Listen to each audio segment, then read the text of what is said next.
I took 7 days to ask myself 3 questions. I'm going to be sharing the takeaways that I had from each day, and I'm really going to be combining a lot of them all together. So we're going to go ahead and dive into it. Hope you take a lot away from today.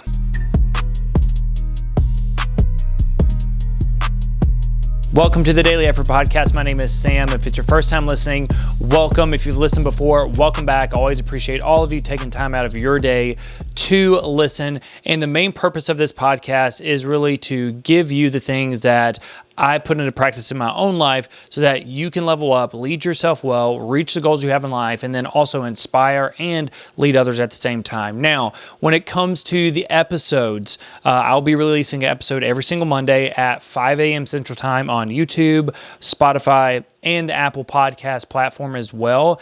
And if you get value from one of the episodes, just share it. Share it on social media, text it over to a friend, tell a friend about it. I always appreciate y'all if y'all do that, because the only way I'm able to grow all of this is if you share the podcast. Now, I'm going to be diving into today because, like I said in the intro, I asked myself 3 questions for 7 days. And I've really asked myself these questions for a little bit longer, but I got really intentional for 7 days, and I'm going to dive in and really share my takeaways. Now, the 3 questions that I asked myself, it's actually going off of the last episode. And the last episode, so episode, I believe it was 31, where I was going over the 3 questions that fuel growth. And they were, what did you do well today? What did you not do well? What can you improve on for tomorrow? So I put that into practice, and I'm going to start to share some things that I took away. Something that I do is journal every single day. I have something, my journal is super simple. If you're watching on YouTube, obviously you'll be able to see this, but if you're listening on Spotify or Apple, you won't be able to see it. But this is my simple journal that I journal in every single day. I got this one because this is a question I get pretty frequently.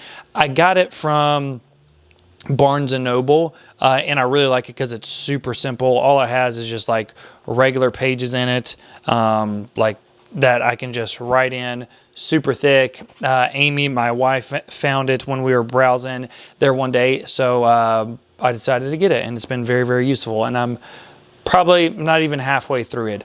But when it comes to the things that I took away, I'm going to go back and actually start with really the Monday, this past Monday, because it's a really good takeaway. The main takeaway and the main thing I had to improve on is just more of a reminder.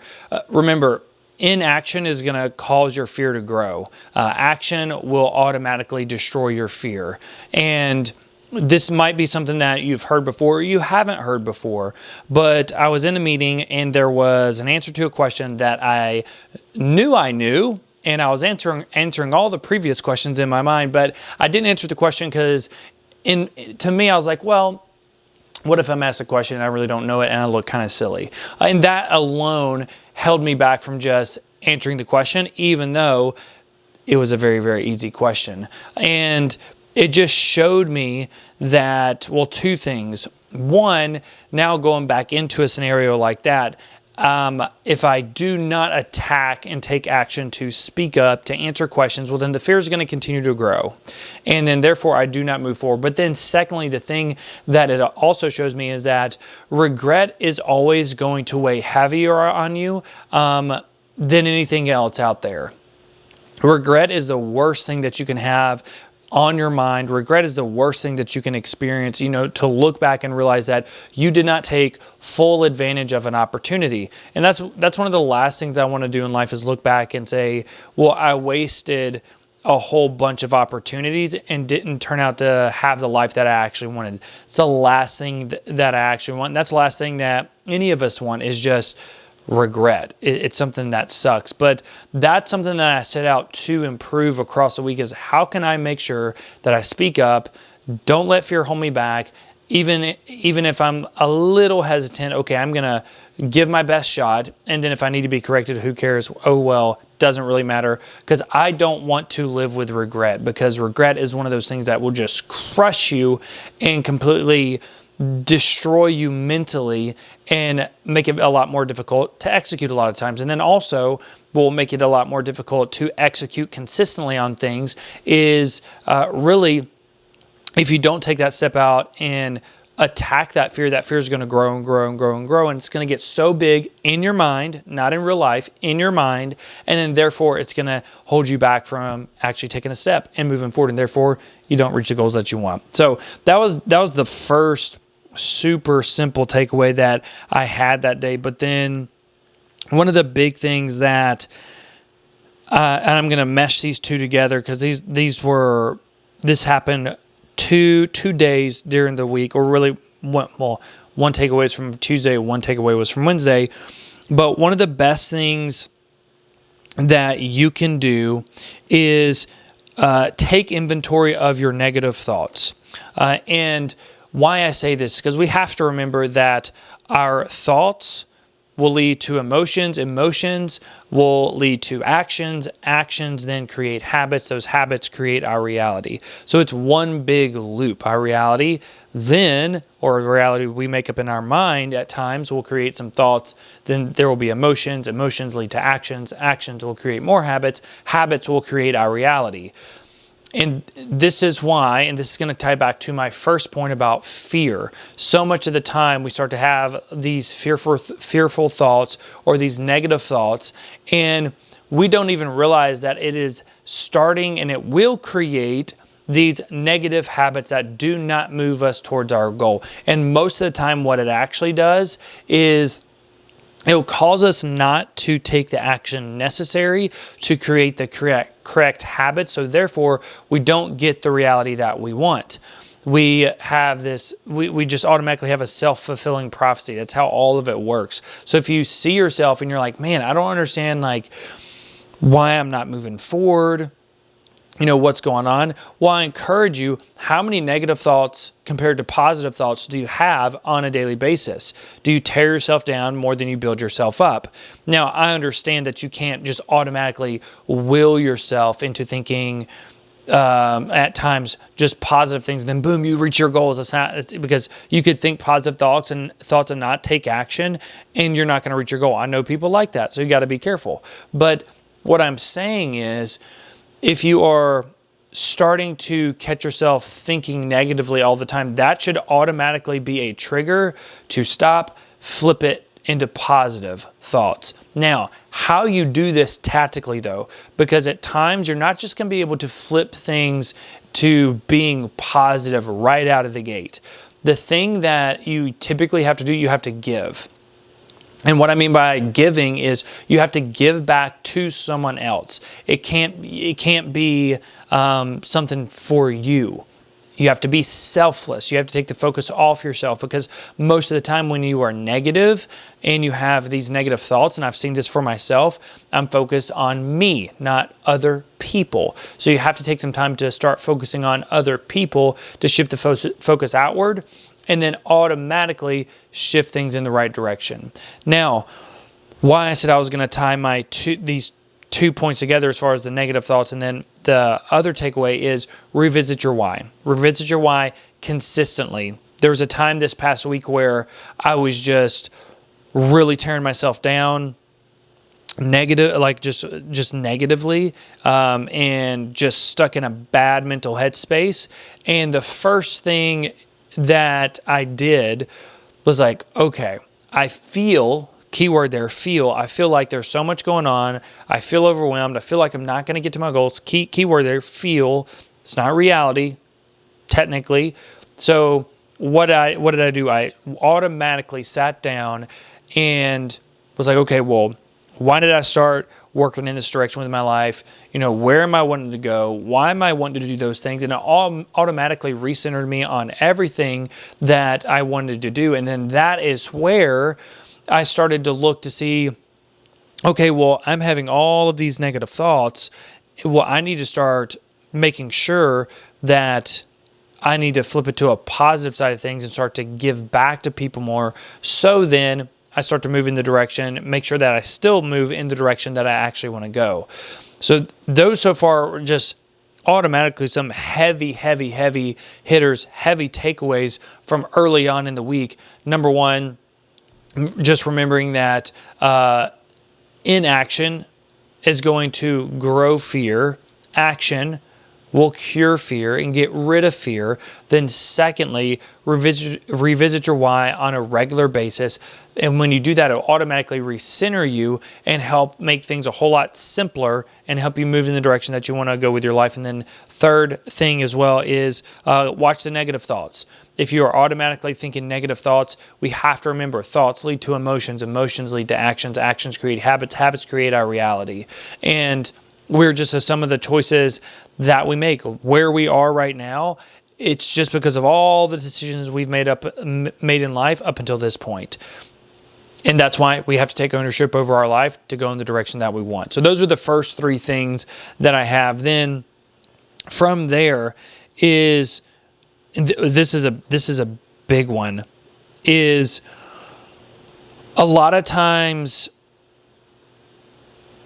and this is true, we have enough time. We have enough time to do the things that we want. But most of the time, we are just not focused enough to maximize the time we have throughout the day. And that's one of my big takeaways. And I know I had several big takeaways, but that's one of the major takeaways I had is, well, if I look back at certain times where I was getting a whole lot done, it wasn't that I was just maybe clicking through certain tasks a little bit faster necessarily. I was a whole lot more focused and a lot more effective with the things that I was supposed to do that helped me move forward. So how can you actually make sure that you are getting focused so that you can get more done and move towards what you want in life at a faster rate? My biggest suggestion, well, put your phone on silent, flip it over so you can't see notifications come through. Make sure that notifications can't come through on your laptop. Put headphones in so you don't, you have a set time that maybe you don't talk to your coworker, so then you can get some things done. That's something that you can do to make sure that you stay really, really, really focused, really dialed in, because most of the time from what I've seen is most of us, myself included, if we struggle to get things done, it's just because we haven't identified what we need to get done, or we're very unorganized, or we're just not very focused, which then just carries over into us being very ineffective with the time that we have, and very ineffective with getting the things done that we actually need to do. So it's a very important takeaway that's easy to skip over. Then last thing is, don't risk, definitely one of the last takeaways is don't respond emotionally. Because, and why I say this is because this will carry over to relationships, this can carry over to your career, but it's really easy to, when someone says something, maybe they give you some feedback, or maybe it's with your spouse or significant other, to just lash back out with the first thought that pops into your mind. And the first thought that pops into your mind, the first words that come to your mind, probably not the best thing to actually say. And the best thing to do is, this is something that I'm working on doing, is, kind of take a little bit of a deep breath and then automatically speak. Or I'll just wait 3 seconds before I actually say something, because then that slight delay automatically will help me to regulate my thoughts a little more before I actually speak. Because most of the time we will just end up doing so much damage if we just lash right back out emotionally. And it's something that a lot of you, maybe when you hear, you're like, okay, cool, yeah, I got it, I understand it. But like I always say, cool, if we say we understand it, that's great, but that also implies that we actually do it. And most of us can improve in that area, I would say, when it comes to making sure we just don't respond emotionally in certain situations. And sometimes it's very difficult because we're tired, maybe we have a lot on our mind, just other things going on in life, stress, whatever it is.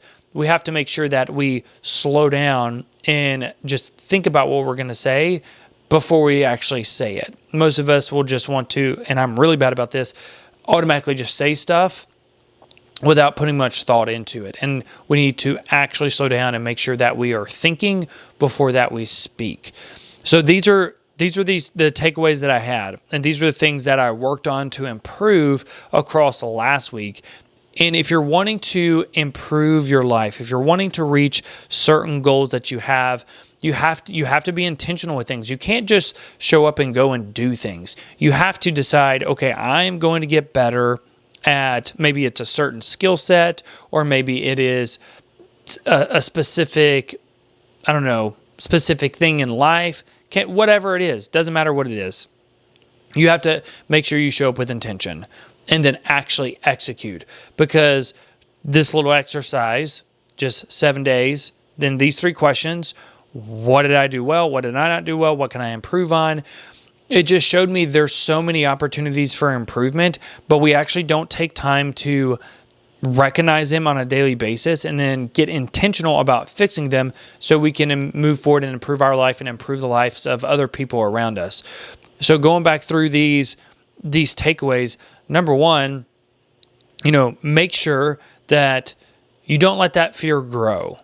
If there's something that you're afraid of going to do, well, then you need to go do it, because if you do not do it, that fear is going to continue to grow in your mind, and then the fear is never going to go away. The only way to eradicate fear and completely get rid of it is action.